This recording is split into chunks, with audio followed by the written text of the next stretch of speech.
ọzọ bụ ibi ebu na ebe nwere nwoke enwe nwaanyị na onye ọbụla bụ onye Igbo mana ụmụ nwoke ka na-aranye property n'aka dee na amaka esi ekenye ụmụ nwaanyị maka esi ekenye ụmụ nwoke onye ọbụla amị ya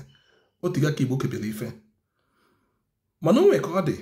na ụfọdụ ụmụ nwaanyị ga-apụta bịa zọbazie oke nke ụmụ nwoke esiri etu eme ekebegolo ife for very long time ago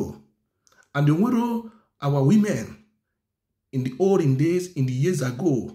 pụta alụnụ bịa contest ebe a n'echitifa fama na omenala anyị and it favor them.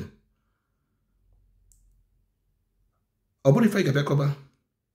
mana ife na-akpọ bụ ndị ọbụla bụ traditional rulers na ndị nwe obodo ndị okenye na ụmụ ikolobịa mana ife bụ eziokwu and I'm calling them ka fa stand upon truth. Enwere ife ụmụ nwaanyị nwee nke ụmụ nwoke ọ nwoke na-abụ diọkpala ezinụlọ nwaanyị adabụ diọkpala ezinụlọ n'ala Igbo ọ nwoke ka a na-echi obi ọfọnịcha na-echie nwaanyị nwoke na-echi fada nwaanyị na-echi sista nwaanyị adaka mas